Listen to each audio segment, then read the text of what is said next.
Unajua ni sisi. It is us again. The Mira Podcast. Maina Fadhili. Keeping it smooth. Keeping it real. Na tumekuja na maubaya leo. Maubaya which? Ukisikia utakum by the end of this episode utakuwa unasikia vibaya. So unajua pale kusikia vibaya. Kasikia vibaya huko kwenyu. Now we go to the topic of the day.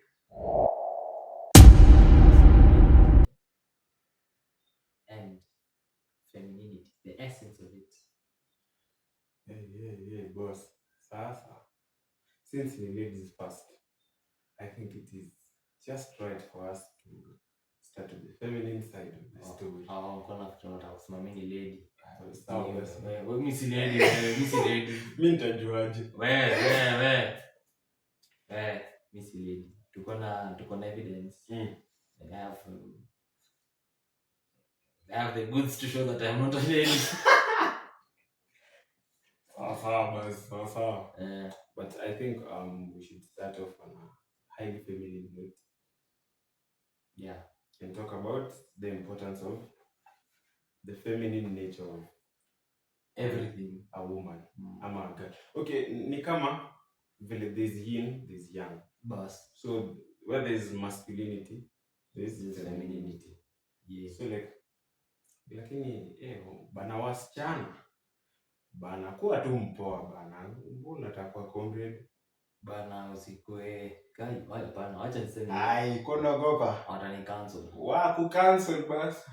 Usikue kalala. Usikue kalala. Kalala nakukujia. Alaisha kuoja. Kalala is out there looking for you now. Cheki. Sio hivyo. Napenda tu kama example, unaona? Sisemi ni Morio, but si unajua vile anakuanga tu. Lakini utapata yeye nafikanga mahali. Yeah, of course. In the right circumstance. Of course. What she shows you in ni show. Najua hapa ni entertainment. Ni kutufurahisha tu macho. Ni good vibes. Tutampata kwa nyumba. Pale anaambiwa kneel down. Hey. Tubiambia na submit without fail. Unasikia tunasikia what? Tunasikia what? What? Ndio. Why else would you kneel down? Baby. Weka dem kneel down kama sio kufanya hivyo.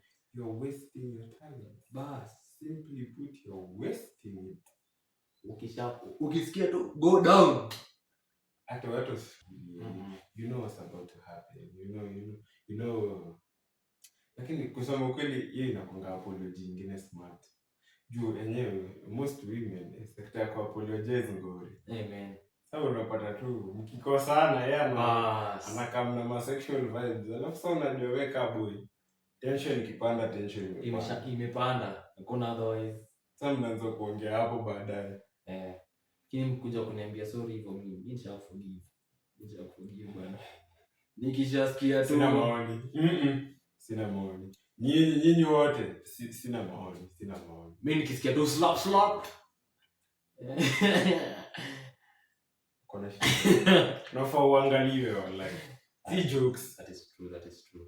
But anyways, feminine essence, as I was telling someone, is very dear to me. Is one of the most impressive things you could do as a girl. No, nani yako very dear. Sasa mambo yangu mbona unataka kujua? Sorry. Lakini najua ni lazima nijue. Si ndo kitoroka siku moja najua umetorokea wapi. Nilikuwa naambia mama. Ulikuwa naambia mama? Tulikuwa tunaongea na mama. Wewe unasikia mama? Wewe siku hizi umekuwa mama. Hello mom. Nilikuwa naambia mama. Ai, atakupigia jioni.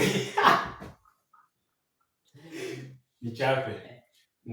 Unajua kwetu nichape. Mama Anthony sasa. Upo Mama Anthony. Sasa as I was telling her, we were just talking about the subject of a girl being literally a girl. Mpoa kwa mpoa. There's something that is very attractive about being feminine. Yeah. Weka dem hadi vile you carry yourself, the way you, like, even the way you speak, the way you act, the way you, like, energy yako around other people matters a lot, because the feminine vibe, like, huwezi recreate. Kama wesi dem hiyo naye hata ujaribu kuwaje feminine uvae wig 3 Nyinyi wa LGBTQ plus. Staki kuanzia na watu LGBTQ sahi, please. Nyinyi mnajua kitu mnafanya. Inaweza kuwa you know more than us. Leo mimi niko good vibes my friend. Mimi sina ubaya. Mimi niko na ubaya. Mimi nimeamka na ubaya leo. Kuna vile sikupendezwa. Kuna but like ushaona dem anajibeba ka dem. Yeah. Like it's the simple thing. Accepting yourself for who you are. Yeah, like sawa basi unaweza kuwa delusional. Mimi najua watu wako delusional sana. Watu wengi sana wanakuwa delusional. Yeah. Like dem kama anaishi ka dem, like unapata huyo in society like hana mashida, hana ati madem wa kawaida unapata sahi you can't even submit to your man. Unapata wewe kazi yako ni kupikia dogi, unapikia dogi steak, unapikia dogi this that. Like when it comes to your man, an actual human being who can take your life to the next level, you don't want to submit. No. Si inaweza kuwa unajiona pia you can be as good as the man. How you can be as good as the man? I read this story, like it's a true story of this woman who's 48. She's a CEO. She's super fucking rich, like super rich. Yeah. She called this psychologist. Akamwambia, me in my life is great, but I feel a great depression within me. Like she hasn't fulfilled her role given to God and given unto her by the universe.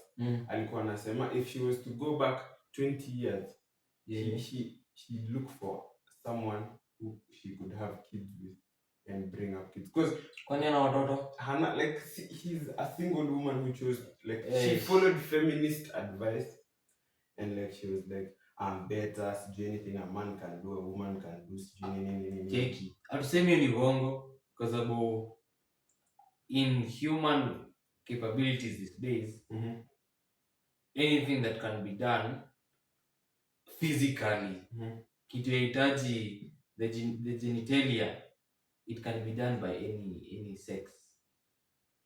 But kitu ni experience na how much you put into it.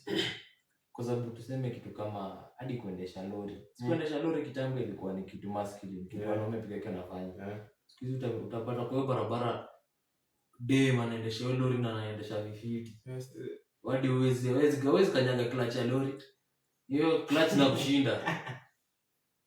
But like you see this girl, the point is this girl has dreaded following the advice that she got from other women. Yeah, follow in the sense that aliona ni lazima show she can be better. Si lazima show, you just do it. Just do your part, you succeed in your own part.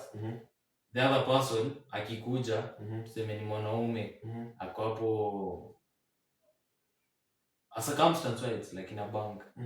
A bank where the woman, where tuseme ni grounds manager. And the man is the branch manager. Si we kazi yako ni ensure all the employees and staff are doing their work. Now this branch manager kazi yake ni ensure all the like accounts and proceedings of the bank ziko in check. Hautaji mpigane kwa sababu yote ni manager. Like you just do your role, perfect it. These other guys afanye role yake, amalize, and you two can literally work in sync. Mimi naona mademu anataka kucompete na wanaume sana. Kwa sababu si wanaambia wangu cheki, huyu mwanaume ati because he's supposed to be the provider. I'm putting in quotes kwa sababu that's how it has been since the dawn of time. That's how it's supposed to be honest. Na tuseme in the situation where the man is either not available, dead, incapacitated, tuseme ni retard ama alishutiwa kwa akili akakuwa unable to work. So tuseme ni bibi yako, sawa? Yeah. So wewe tuseme you're a military officer. So you expect her to, like, let's say you provided everything for her. Yeah. You gave her money, food, then in a bad circumstance you died during war. Yeah. She still has your children. She still bwana, mimi nataka mimi hakuna vile mimi na bibi yangu mimi naamka asubuhi kwenda job, yeye anabaki kulala. No way. Kwa sababu hii maisha wewe ishi maisha yako bwana, you never know what will happen to me. Naweza toka hivi nje tu nianguke, just falling on the ground. Hata si lazima ikuwe kitu kubwa. Nivunje magoti ama ni mguu yangu i fracture or something like that. And upate kazi yangu ni kitu physical. Ni tunahitaji nikuwe up and running. So sitakuweza kufanya hiyo kazi, ndio? So itabidi udema step up. Kaya amezoea yeye ni housewife ama kazi yake tu nikaa kwa nyumba. How the fuck will the family keep on running? But you see, as a man, just speaking from like the point of view of how men were created. Yeah. You are created to provide and secure. A woman is technically created to grow and protect. Like, not protect in a physical way, but like, unaona ukizaliwa, ama let's just say when you're sick. Yeah. Uko mgonjwa simu utapigia. There's a 90% chance mtu wa kwanza utapigia ni some girl huyo emotionally inclined. Daktari my friend, daktari. Sawa. Kama ni kitu serious, daktari. Sawa, tuseme like you're in a situation where like uko bed rest. Yeah. Ama like you need just someone to take care of you. Ama tuseme umedischarge hospital uende home. You wouldn't want a man to take care of you. Napigia Uber. Cheki mimi eti nifikie mtaa. So chiko difficult.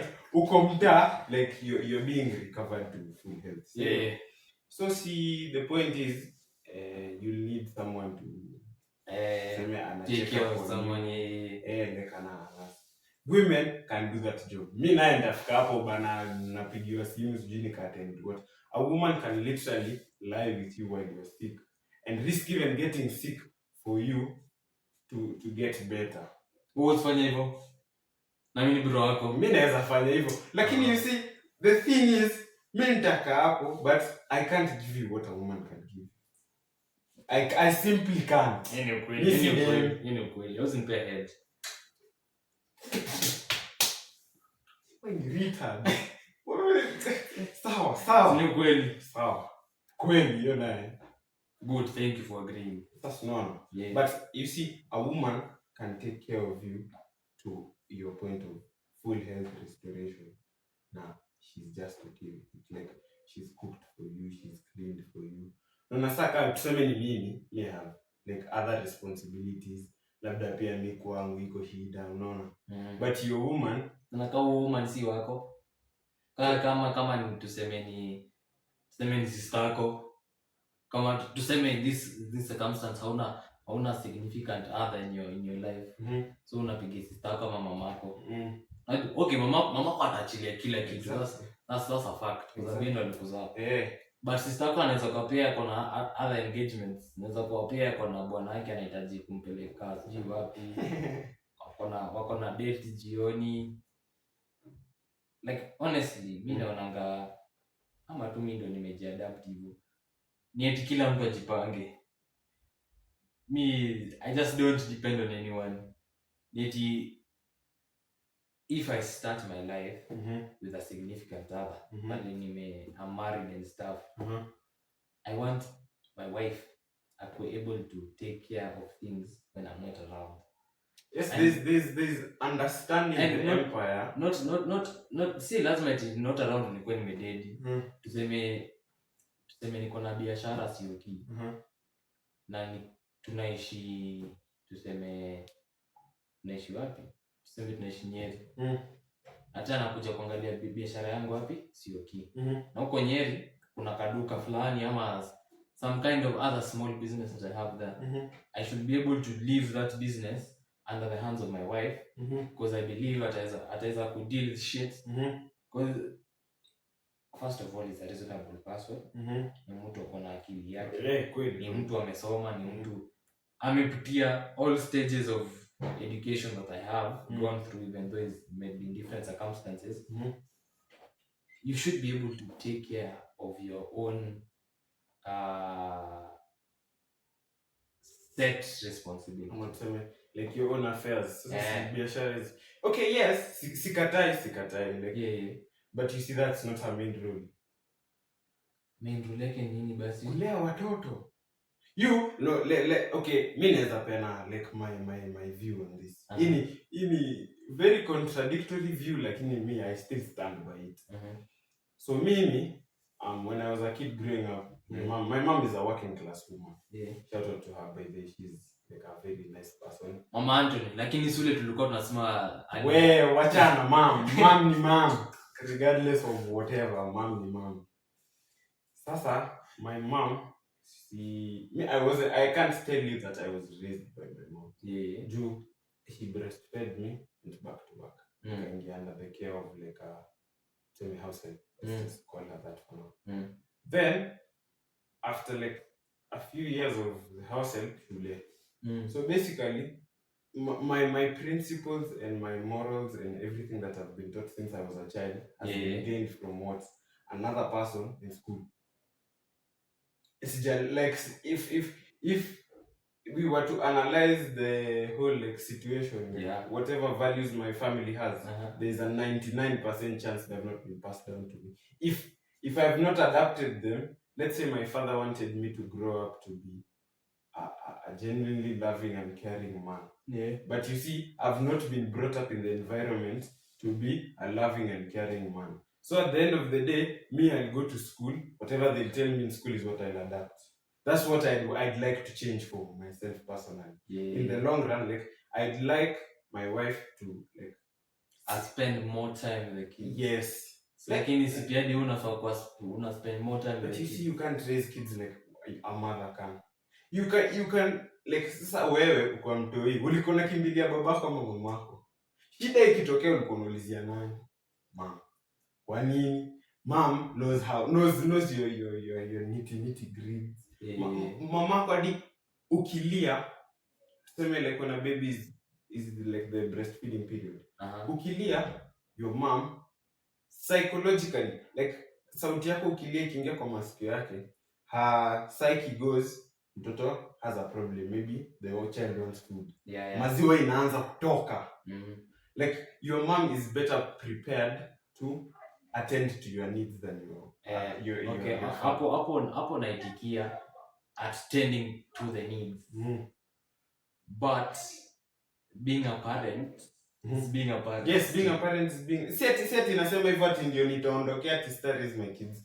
I raise my kids being a present father. Mr. Colems aliendea maziwa. Unaona? Yeah. But you see, that also comes down to being a properly masculine man. Like for you to be a properly masculine man, you need to experience some sense of pain and some sense of struggle in life. Because if everything came easy, you take everything for granted, to be honest. Yeah. Look at people who've been raised in like well-off families. And look at yourself. What you give to get what they have is not what they give to get what they have.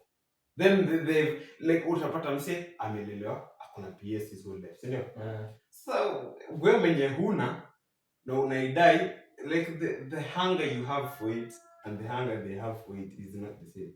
Ndio kwa sababu yako naye na wewe una. So you need to experience a certain level of pain to like a man is built under pain, and like men are like diamonds, pressure and pain. But right. If you look at men who have suffered the most, utapata some suffering fucks you up. See jokes. Not just see lazima usuffer ndo learn. It's not a must you suffer, but you can learn from other people suffering. That's true. Lazima kuwe tu smart, like we work. You just have to be very woke. If you have the ability to learn from other people's downfalls and mistakes, but you don't have to make the same mistakes. Yeah. But that does not mean the road will be easy. Because genuinely hakuna siwezi danganya eti kuna kuona road ya mtiko hizi. Everyone's road is fucking difficult. Just different from yours. Najua inaweza kwa in your perspective unaona maisha yangu ni ngumu kwa sababu wewe huoni umesha mse mwingine like ukiweza step into his shoes utarealize my life is easy. This motherfucker is going through some deep shit. Exactly. But on that initially kitu nilikuwa nasema ni in your case you'd want your wife to be able to be there for the kids more. Ndo awafunze the fundamentals that you'd want them to have. Like, and you'd also want to be part of it. Yeah. Now for me, mi nikipata watoi tutakuwa hapo mimi, bibi yangu na watoto. Kama ni mmoja, wawili, watano, 17, 30. Si tumepanga kutakuwa na clan. Ndio. Si tunatengeneza tribe nyingine, village nzima. Sijui hadi tujenge shule. Bas. Tuamaliza unaingia tu uko ndani. But what like for me naona tu the best way to have like a full on experience kwa sababu me in my case nika yako because my mom used to work a lot. Okay, she still does. Shout out to your mom. Man. Mama Fadhili, hadi utasikiza hii at one point. Nakupenda mimi. Na pia thank you very much for everything. Yeah. Kama sio hadi hizi vitu tunatumia tungekuwa nazo. Tungekuwa sijui aje. But alikuwa anafanya kazi sana. Alikuwa anafanya kazi si pali safe. Mimi like the first time she left I was I think 6 months. Na akaenda for like I think nearly a month. Na akarudi, so ilikuwa tu hivyo. Na muona a few days na anapotea. Na anakaa for months and then anarudi. So mimi like my early age, like earliest thing I remember was nilikuwa namuona na shanga nani ni nani? Huyu mtu anakujanga hapa kutu visit ni nani? Because there was actually a point alikuja kuniambia like later on nilimuita auntie akashtuka. Because me nilikuwa I was raised by primarily by my mom's younger sister. Because yeye ndo alikuwa hapo, yeye ndo alikuwa ametoka high school just basically right after I was born. So yeye ndo alikuwa ni trend. Yeye alikuwa anaenda job anarudi nini because he used to live as a big family kind of. Then after some time akaona huyu mtoto wangu mwenyewe we are not in sync. Yeah. And then like akapunguza trips nini just to like spend more time. But for me it didn't change like how I was raised because ama tu ni vile mimi I'm observant because nilikuwa naona kitu yeye anafanya, how she was taking her own life, but vile anajiput in a situation. And then that's actually what taught me. Mimi kuna mtu alikuja kuniambia cheki fanya hivi na hivi na hivi. Nilikuwa naona watu wakifanya. I'm like si pia mimi nafaa kuwa nafanya hivi because I'm growing. So that's how I like developed my own character. Wait, first of all, your situation is a very unique situation. And okay, mimi nikizoulizwa you're an extraordinary child. By all means necessary. Thanks. Mimi nakujua more than a lot of people. Ni ukweli. I'm still getting to know you, even if you don't fully understand. We're all growing, man. We're all learning different things about ourselves every day. Yeah. We're all seeing something new. That you discover passions that you didn't have, things that you didn't have interest in. Kama jana I learned something new. Niko hapa tu leo. Siwaambi ni nini, msikuwe curious. But you see, the thing is, okay, first of all, on that I'd like to comment on it. Okay, women being independent is something. Okay, unaona situation kaya yako, your mom had to be independent. Actually, I don't think she had to. I think she chose to. Like yeye ndo alijitolea akasema huyu jamaa hataki story zangu, si wacha mimi I won't stop my life. Yeah, but you see that comes down to the man being the man, the woman being the woman. Because if the man was man enough, he'd realize, okay, now I have a family, I have a kid, I need to raise these people and keep these people in an environment that is conducive for a child to grow up. So no kasa you even as the man you are today, in your head, huko nyuma, huko kwa notes zako, huko nyuma, you know, me, I want to become a father who's close to the children. I want to be better than that guy. So no, that's the point. That's the point. Yeah. So that technically means that you're moving into your masculine role. Yeah. You're accepting that it will be difficult. Sometimes it will not be fun. Sometimes it will have trauma and pain and whatever. But you have to do it anyway because you're still the man of the house. Yeah, like for me,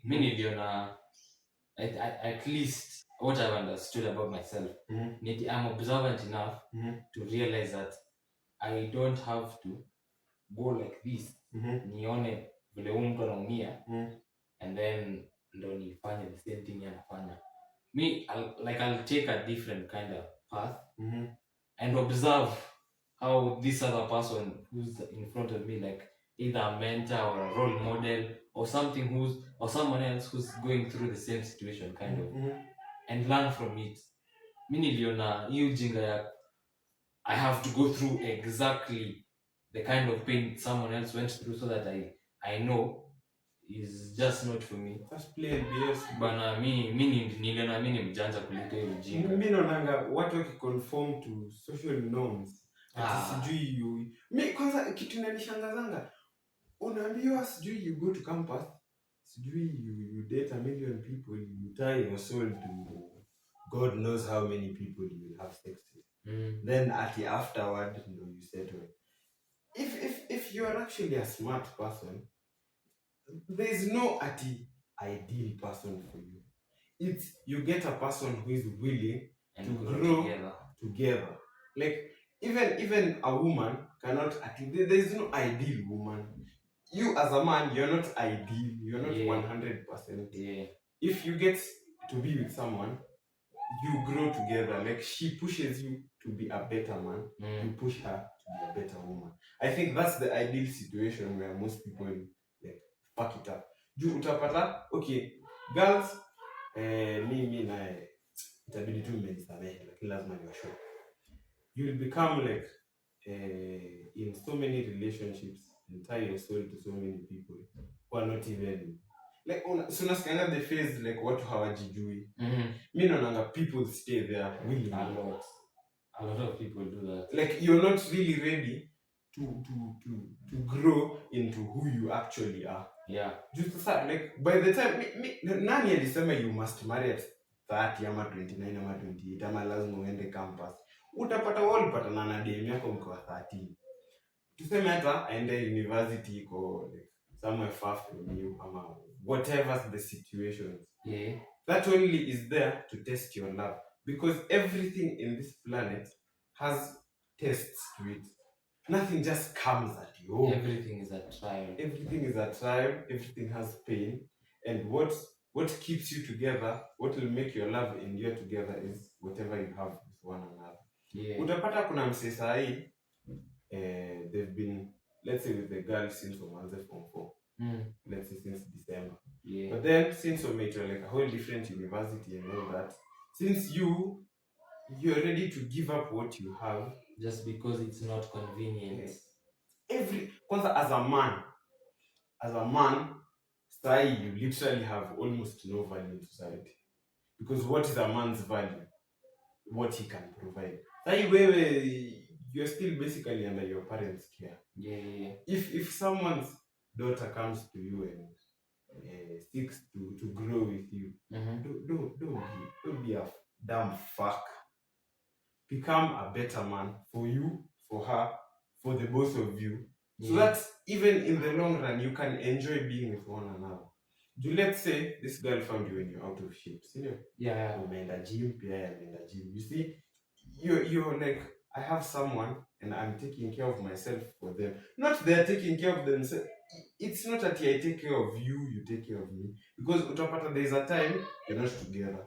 So you have to take care of yourself, put yourself, like, sort out yourself, your mental health, your whatever, your baggage, your trauma. Sort it out for you. Yeah. So that when you're with them, you can actually be a genuine person. Facts. Juu utapata saa tuseme boy akiwa na DM yake, sawa, they make love, they nini, but it's a temporary feeling. No. This nigga is scarred beyond repair, and he's like, I have a girlfriend, nini. Now he like, you're in a state of self-sabotage. Yeah. Because you don't want to live life as is. You're not living in the moment. Unaishi tu, umekulana na wasichana left, right and center, tuseme hata DM yako ajui. Man. Sawa. You've tied your soul to countless people. You know, even like sex as a thing it's deeper than just whatever happens. But then this day is like, kitu tunaoneshanga ni sex ni kuingiza mdiki yako kwa vagina na ukaa mnaishi hivyo. People don't take into account how serious sex is. Hadi mimi, like I can say. Hadi me, for the most part, I didn't even have the information. Bruv. Like if at the beginning of this year, till like I think a month or 2 months ago, for me, like, sex was it's just sex. It's just a chore. It's just doing it, come, continue life. But then, man, I came to realize that it's some deep shit. It's some serious fucking shit. You know, like, it's the pinnacle of human interaction. Like there cannot be a more intense point of interaction for you as a human. So many things happen. Like, it's insane. Wacha nikupe science back. Okay, sijui can you kweli disclaimer. Yeah. Do not hunt me for this. If nilisoma somewhere that if a guy comes in a gun, that sperm goes up to her brain. Mimi msinitafute, mimi nilisoma mahali. But okay, it makes sense in that if you have sex with someone, okay, not necessarily the sperm, but you see, like najua, like that exchange of energy and the emotion. I was reading about soul ties. It's actually a release. Najua ukisema release tu unafikiria tu ni kurelease, una release sperm, ni kumwaga, unatoa tu unamwaga huko kando. Hormones, like hormones za dem na hormones zako zinakujanga. Naona ukisema eti umefika hiyo point inaitanga peak. Yeah. When you reach just the point before you come or the girl's orgasm. At that point, your hormones are blowing up. Like unasikia tu energy go off the chart. They are blowing up, and that's when the brain realizes mtu niko naye, it's something serious. But saizi people don't pay attention to that. People just go fucking everyone. Because that high that they get is what they are interested in, not the relation that it builds with the person that you with. Yes, Jason, my relationships were ever easy. Relationships can... Me, I'd rather, like, I fight with someone who's genuinely in love with me, rather than uko hapo na some jamaa some girl who's just happy and hata kujali. Like, I'd rather be in a genuine relation with someone, even in terms of friendship. Like, I'd rather have genuine friends and just people wenye mnakaanga tuko hapo tu just vibes. Just vibes. But actually, like, vibes ni fiti. Lakini but vibes mpaka lini? Ta vibe tu hivyo tu na kangalia TV tuna vibe at we just vibing. Na mimi naonanga, okay, as a man, like, ni necessary to surround yourself with other men. Why? Because other men who have like similar interests, ama other men who have similar motivations can push you. Lakini unajua na wangapi kuna similar motivation na wewe? Very few. To be honest, mimi naweza sema tu mimi peke yangu hivi. My circle of friends who are men, Very few. Hata mimi Kwa sababu siku hizi wanaume wamejaa ujinga. Man. Siku hizi, not to shame on y'all or my sex, kwa sababu gender is something different. Gender tricky. The male sex, bana, siku hizi tuamke man, tuamke. Be men walai. Just have a drive. Usikue bloody fucking. Kwa na hata motivation bana. Amka bana useme leo, hai, shamba bana inakaa tu hivi, wacha tulime. Like do something as a man. I do not see why you should be in a comfort zone as a man. Wake up. Wake the fuck up. Wake up, my go brother. Out there, do something. Do something. And find people like you. Usikue tu umejisurround na watu wajinga tu, mko hapo tu mnasukumania tu ujinga. Just mnaendelea tu drugs. Like ka drugs na kubamba, do drugs. But don't do drugs kila siku. Drugs isikufanye. Bana enyewe. Drugs isikufanye. As a man, like, you see energy that men have, when you put enough men together, like kuna na certain energy that wezi replicate ukiweka watu hawana morals together. Like as a man, you need to be principled. You need to have focus in life. Useme, me, I want to do this. How can I do this? How can I best put myself to achieve this? Sawa, I need to improve my physicality. Enda gym bana, beba chuma, kimbia kidogo. Don't be a fat fuck who smokes weed in your mom's house. No, najita man. No, my friend, you're just... And then unapeleka wasichana date na dosi yako. You're just an overweight kid with... seriously, to be honest, nothing. Bana, don't take advantage of what your parents worked for and you think it's yours.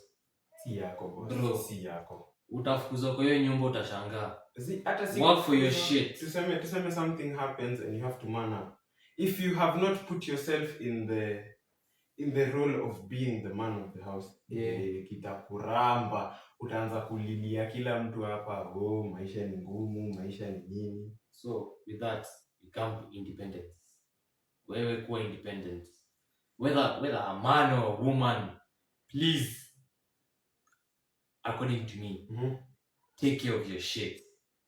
Because as a man, utahitaji to do the most. And as a man, you really need to up your game. You will need to do the fucking most. Because of a way.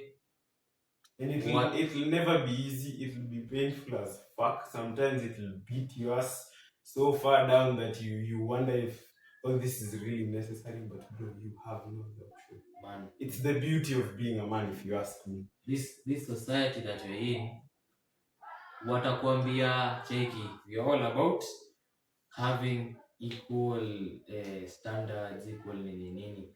There are those people who are looking for equality for both men and women, and there's those people who are using it to their advantage so that they can undermine men for no absolute reason. I think equality is actually bullshit. If you ask me, look at it from this way. Yeah. You see, like if you put into account what equality is, like let's say a 50-50 relationship. Hakuna situation kama 50. Exactly. If it's a relationship or whatever kind, friendship, anything that's a combination of two different entities, haiwezi kuwa 50-50 unless it's a partnership.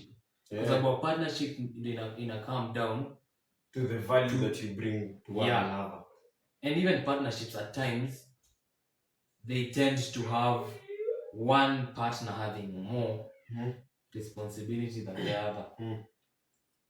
Even hata tukisema like in business wise, if we are partners in a certain business, and then it comes to a certain point where we need to have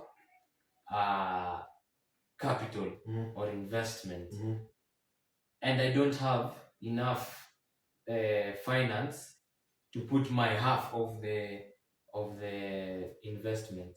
So you'll step in because biashara lazima endelee. Biashara must go on. Even in relationships. Me, I can tell you for a fact, I cannot take care of you, of a child, better than, let's say, my wife or my girlfriend or whoever the fuck I decide to have a child with. Yeah. So in that realm, we can't be equal. Even her, to some extent, she cannot provide what I can provide. You see, I've seen women try like to be the man of the house, and some succeed, some don't, some are somewhere. Like, but the thing is not at providing in terms of bringing to the table. The thing is providing as in being there no matter what the fuck happens. Okay, as a woman. But honestly,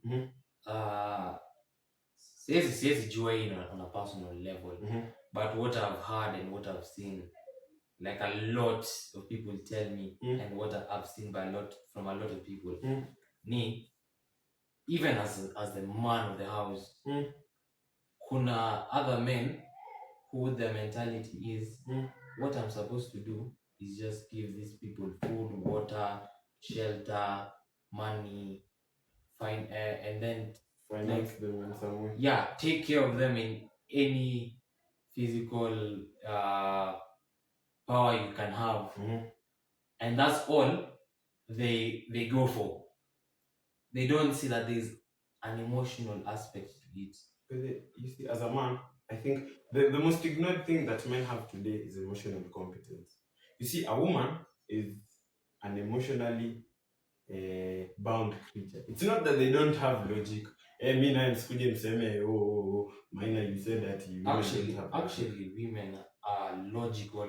Like ni vile tu inakuanga women are more in line with their emotions.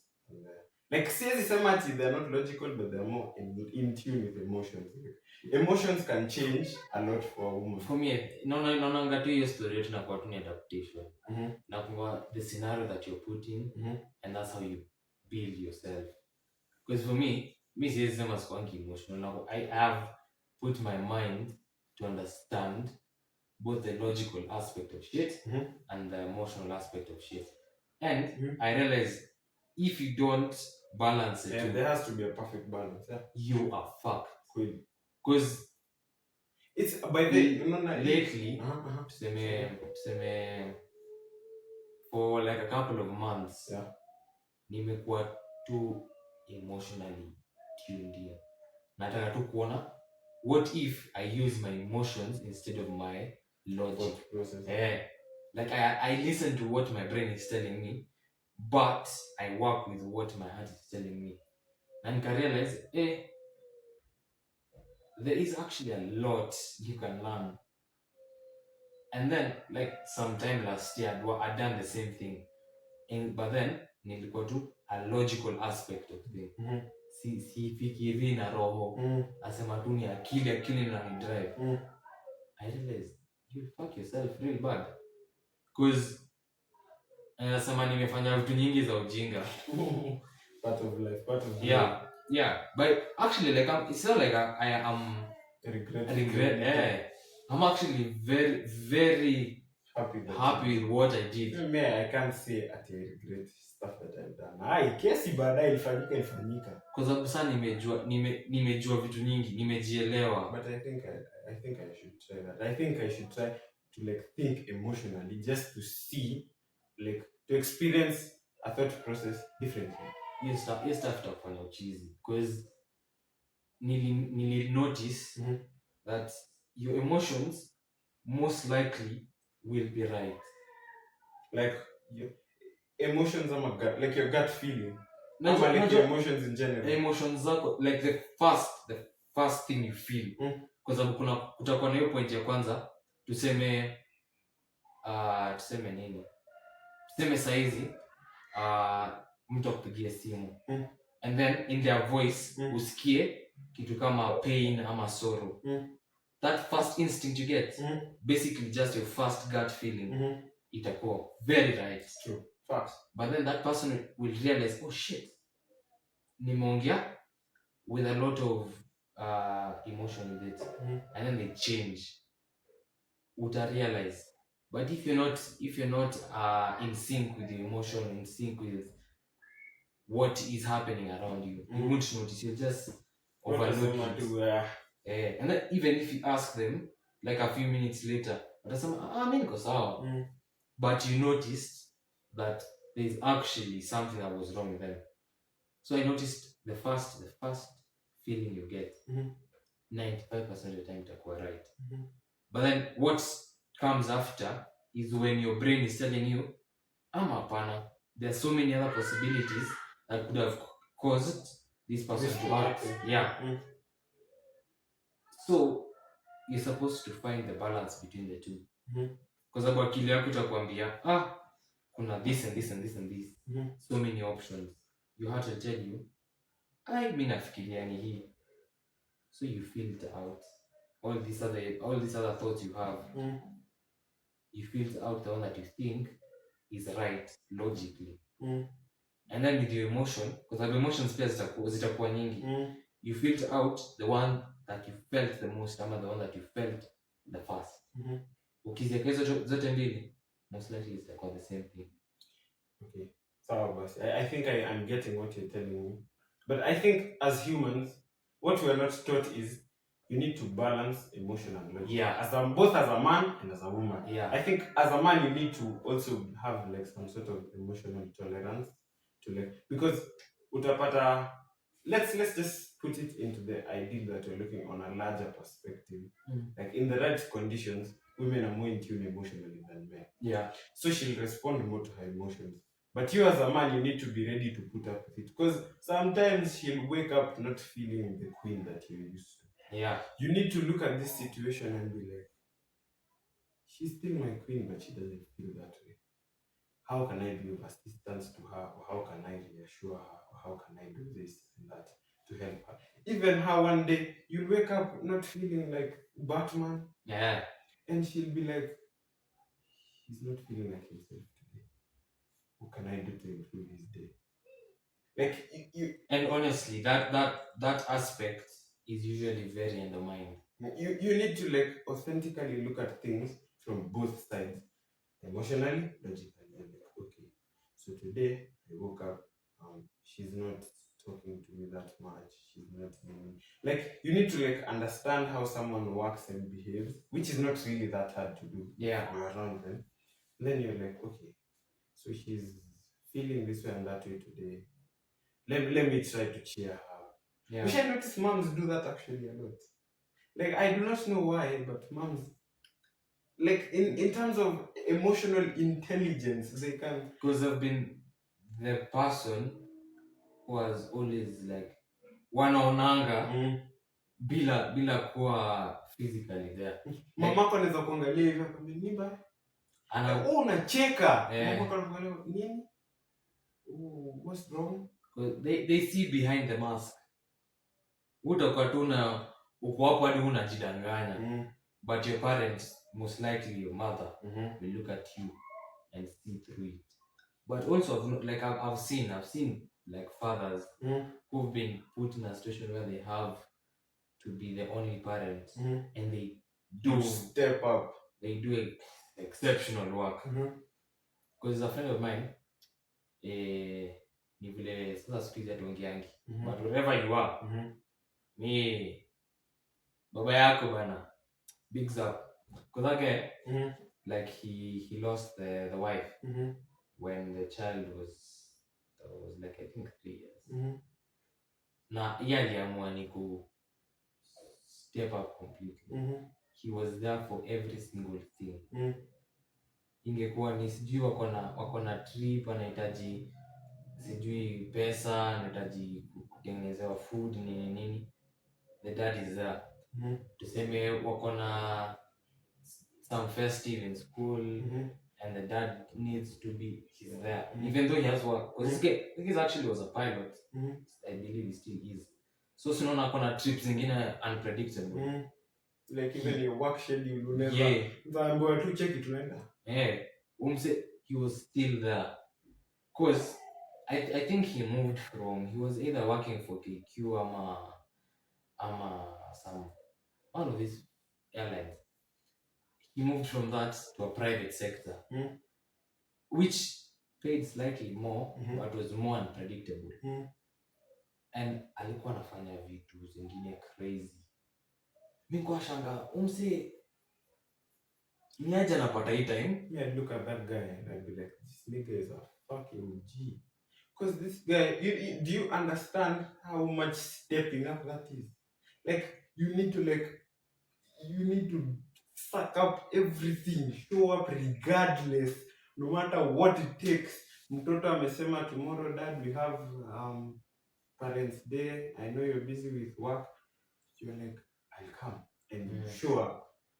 Like you need to, like it takes a lot, especially being like in his situation. When you pilot tuseme hata ulipigiwa simu jana usiku, then obvious sasa unajua uwezi anza kuambia boss nini, but he found a way. No matter what happened, he took this child and he was like, I am the father to this child. I'm a man. How can I best fit myself to aid this child? And I'm sure even if the roles were reversed, like if the mom was like a genuinely properly raised girl to woman, she'd be like, okay, fine, I have a child. I need to raise this child regardless of whatever happens. I am the mother to the child, so my motherhood comes first, then the rest comes later. Because you see, you cannot ignore the fact that you have a child. So okay, people do. You can. You can. You can ignore. People do, but you see, if you're a proper man, and a proper woman, if you're into your role, if you understand and take up your responsibility. If you're into your essence, whether you're a man, your masculine essence, a woman, your feminine essence, like if it is something that you are in the state of, it will become like a no-brainer. Unapatanga, let's say situations zenye children are abandoned, let's say children are treated poorly, you question why, then you're like, something about the man not being the man or the woman not being the woman has relation to the problem. Of course. Like that's the only thing that really is a contributing factor. Because your parents are there, both of them. They are literally there physically. They are literally married. But the marriage, first of all, might be very broken. True. I think most people are actually fucking broken. Most people don't heal. Like you just muko tu. You just keep on going. No wahala tu. Just keep on going. Heal bana, heal. Jamen heal. Utapata hiyo marriage is broken. The family they have, they're not in tune with each other. Utapata kazi yao ni asubuhi wameamka wamekula breakfast, wanakula lunch. They might even be sitting on the same fucking table for 3 meals a day and still don't know each other. Why? Because they don't get the essence of going to a point of knowing each other on an emotional standard, emotional basis. Point yao ni si mimi mtoto wangu nimempea chakula, ameenda shule, anasoma, anamuuliza kama ako sawa. And that child, because I've grown in a family where they see there is no emotional attachment, there is no emotional drawn from each partner, each parent. Hata kuwa na haja kushow emotion. I think that's why most children go to seek emotions from other people. Exactly. Even me, once I was in that situation, I won't lie. Hata mimi, I was in a situation where I'm living with people, we are smiling, we are happy. These people don't even know the fuck I am. These people, you're saying I'm your son.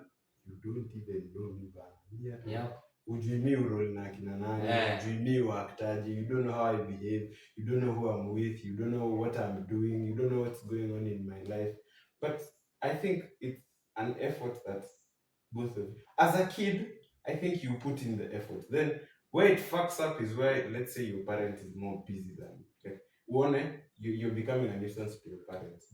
Inaweza kuwa wewe unaona you're becoming a nuisance because you don't have the bigger picture.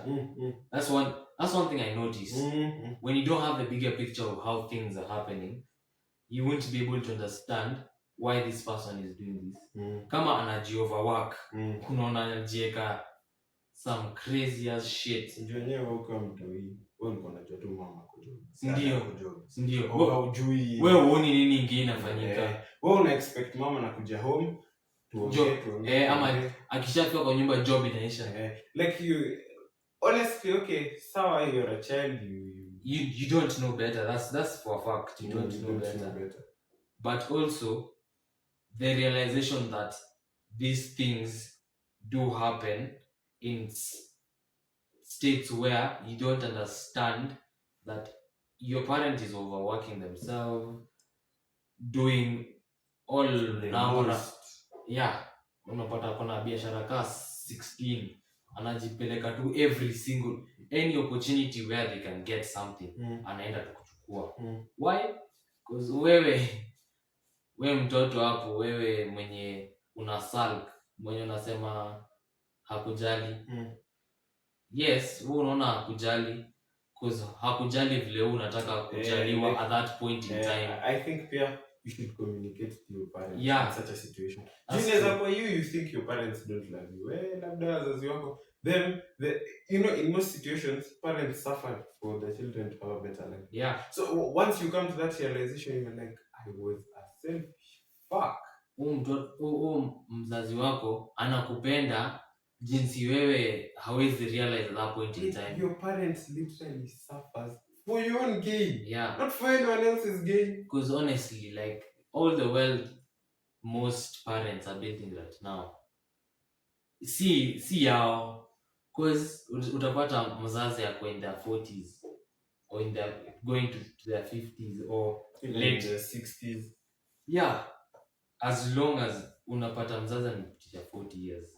Because angekuwa before 40 ndo angekuwa na enjoy the aspect of their wealth. Right now they're building the wealth for the next generation, which is you and your siblings. Ni wewe, lakini wewe kwa sababu hautaki, that's not the kind of love you're looking for at that point in time. You'll sulk. You won't go telling them kuna vile na feel nika we are not hatupatani, like we are not on the same page. You don't speak up because you expect them. See, it's obvious a parent should love their child, but in your parents' mind they are loving you in one hectic, crazy way you could never understand as of now.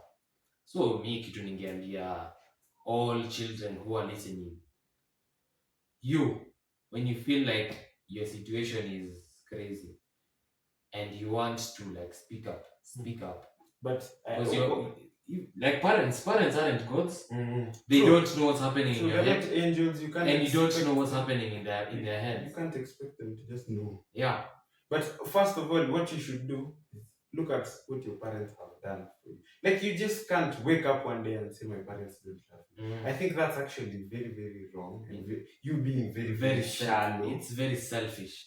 You need to look at what your parents have done for the bigger picture. Not even for you alone, maybe for your siblings or for the family or for anyone else. And like take a moment to appreciate it. Then you look at life differently and be like, okay, so dad and mom don't love me this way. Maybe if I talk to them about it, it can be addressed. Because they're not good. One thing that I've realized about the kind of society that we're in right now, people expect others to read their minds. Kutisha expectations, bana. Ladies, gents, kompole, address things as a human. What si robots bana. Hakuna mtu atasoma wavelength yako ikipita kwa hewa alafu akoza mtoto wangu simpendi. So the kind of society we've been built into, you just expect them to know. Hawajui. Always, for me, what I do is I always put myself in a situation where I believe hawajui. So you better explain it to them. Whoever the person is. Inaweza kuwa rafiki yako, inaweza kuwa mzazi wako, inaweza kuwa brother wako, sister yako, even yako, boy wako. Yeah. Hata show. Even inaweza kuwa the extended family. Inaweza kuwa mmekutana and then you remember something that happened like the last time you met and you don't feel comfortable with them and then you're like siwezi enda kumwambia, si anajua kitu alifanya, hajui, mwambie. Just be upfront with what you are feeling because no one is here to read your mind. No one is here to know your expectations if you're not setting them like up front. So Abasi, I think the flip side to the whole masculine and feminine essence is misogyny and like feminist roles Yeah, in society. femininity. Ama wanaitangaje? Like kuna good feminine energy alafu kuna Um, like the feminist kwa feminist. like Being a feminist. being a feminist will take you to absolute misery. Yeah. Fuck. But you can believe in the feminine nature of things, but you don't have to be a feminist. You know what basically being a feminist is? Yeah. You literally like, okay, so man can do this and I can do this. So I don't need a man. You know, it's actually a mind control game that has been brought up to reduce families in the world. Like it's a population. It's like a birth control method. Yeah. Like everything you do, like take a minute and look at it from like what the fuck am I doing perspective. Sawa, nimekubali I'm a feminist. I'm not advocating for you to love men. Who do you want us to love? Kwani Mungu alikuumba upende umbwa yako? You think a man can, for a woman your peak, like the peak of being a woman is literally having children and like walea. That's if I for all the women who I've seen, both well off, badly off, rich, poor, married, non-married, they all circle around one thing: children. Like for you as a man, you might go without children, but it'll be a very devastating life. Hapana. Kama mwanaume anaweza go without children, mbona mwanamke asigo without children? Because okay, you can decide to not have children, but you see that's a decision that you're making. But look at who is influencing it. Me as a man, I tell other men have children. Why? Because your parents struggle to get you. So don't let I have a very friendly approach to it. Don't let the generation die, man. Maybe the king of your family, I'm not the one to save your family, is coming next in line, and you're like, me now I want to put this in. This guy is doing. You want to steam to another guy. Hey. Fuck, bro. Hey. Fuck. Hey, tulia. Even as a man, Relax. Your biggest accomplishment as a man, men conquer the world, but for what reason? At the end of the day, it is to give it to a woman. Yeah. At the end of the day, you want to come home, and you come home and you're told, hi honey, hi babe, here's dinner. Then the kids are there, and then like you've struggled the whole day, but then like you've come home to your loved ones and your family, and like it even gives you joy and motivation to continue tomorrow. Like if you're in your mind you're thinking I don't want to have kids, fuck you. Fuck whatever you're thinking. Question yourself. Lakini unajua pia when someone gets the point where like they're making that decision, they must have gone through some crazy type of shit on their True, own. okay. In that situation, you see, in like situation where you were traumatized as a child, and you've gone through some mad shit, like I'd advise you see a counselor. I'd advise you get help. Yeah. Don't increase the problem to the next generation just because it was put upon you. Yeah, maybe you were assaulted, but you can be a better mom or dad to your children. But like some people, after they have gone through a very shitty childhood, they have been raised in a very uncaring and like unfriendly situations. Yeah. They tend to believe that because those were the genetic parents, that they will become either similar or worse. Yeah, it's true. Most people actually believe that. Yeah, so you can't really change that person's mind unless you let them heal and show them that they can be better than that. And that's why therapy is important. Like people really undermine therapy. Usiogope kujajiwa na marafiki zako. And I'm not saying this just as a psychology student.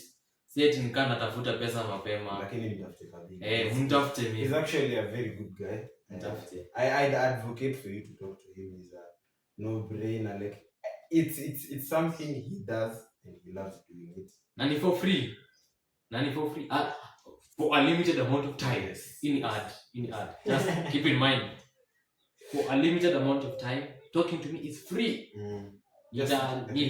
Nitawachia hapo Instagram account. Yeah, you can reach out to. After me, I give you a safe space. I don't think I judge people. Whatever situations you are in, it's not. I'm not here to judge you. This is not a place where we come to judge people. Unapata sisi ni mama wa flute ati. Hata ukitusikia tukiongea vibaya aje. We're still genuine human beings. We still listen to people and talk to people and help people. Yeah. Part of the reason why we are here is to help people grow, learn, see things about themselves differently. We're here to bring a new experience, to show you things that most likely you've even ignored in your life. Yeah. Ama you're living in them, but not the right way. Ama your views have been misled, but I think we're generally okay people to talk to. Sisi tutakupea space ya kuongea. Ukitaka hata kulia ama sawa tu, lakini usilie over text bwana. Hiyo tutajua. But I think okay about the whole like being a feminist thing.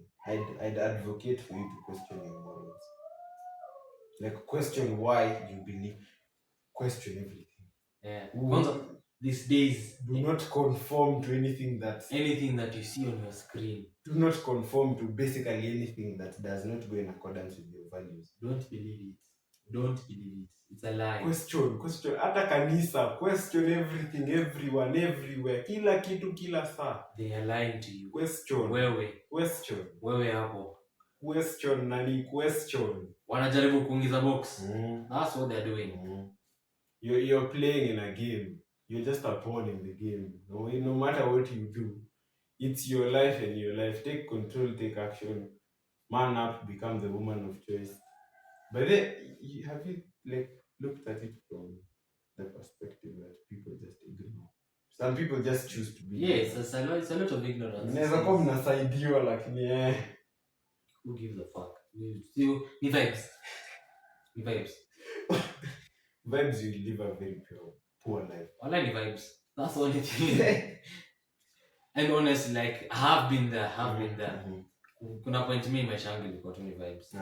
Kila mtu you had the vibes. But now But I think you should choose to improve your life. As a man, as a woman, you should choose to heal. You should choose to be in a better position to be of assistance to the world. Because technically, if you look at it, the world is generally very giving. The world is in abundance. Everything you'd want to do is something you can achieve. Yeah. And so I think go for it. By the way, usisimamishwe na mtu bana. Kama unaona unadai kuwa sijui nini, if it goes according to your morals. And then to all those motherfuckers out there wanafikirianga wao ndo the best of the best, bro. Don't let your ego be everything, because it's at one point it will be a downfall. So as we're telling you to improve yourself, also let go of that ego. Grow as a person. Don't let your ego be your driving force. Do better bana. Hii maisha itakutomba. Haitakuramba. Kuramba ni soft. It will fuck you in the ass. And with that, I think question of the week will be up on Gram in the next, I don't know, when the episode is out. Yeah. Thank you to all our fans. Thank you to all our listeners. We love you and appreciate you a lot. Very much. Si tunawapenda very much. Kwanza vile unatusikizanga. Na vile si tukaba tunaongeanga tu sana. Yeah, we are here to let out a voice. Yeah. But if you want to feature on a podcast, feel free to ask. Feel free to book sitting with us. Yeah, we are open. We are open for interviews. Maybe you have a story to tell. We'll give you the chance. We'll give you the space to talk. No judgment, no feelings, no nothing. Hata kama ni something against us. Kuja bana. Yeah. Utaishi na chuki hadi udedi. Come tell us. Kuja tuongee. Hata kama unajua si ni vichwa mbaya. Come tell us. We'll listen. And with that, keep it the Mirror podcast. Yeah. As always, Maina Fadhili. Doing the most. Bana, tutaonana ile masaa zetu. Yeah. Sawa. Thank you. Right. Bye. See you. Mnajua ndo signature yangu. Yeah.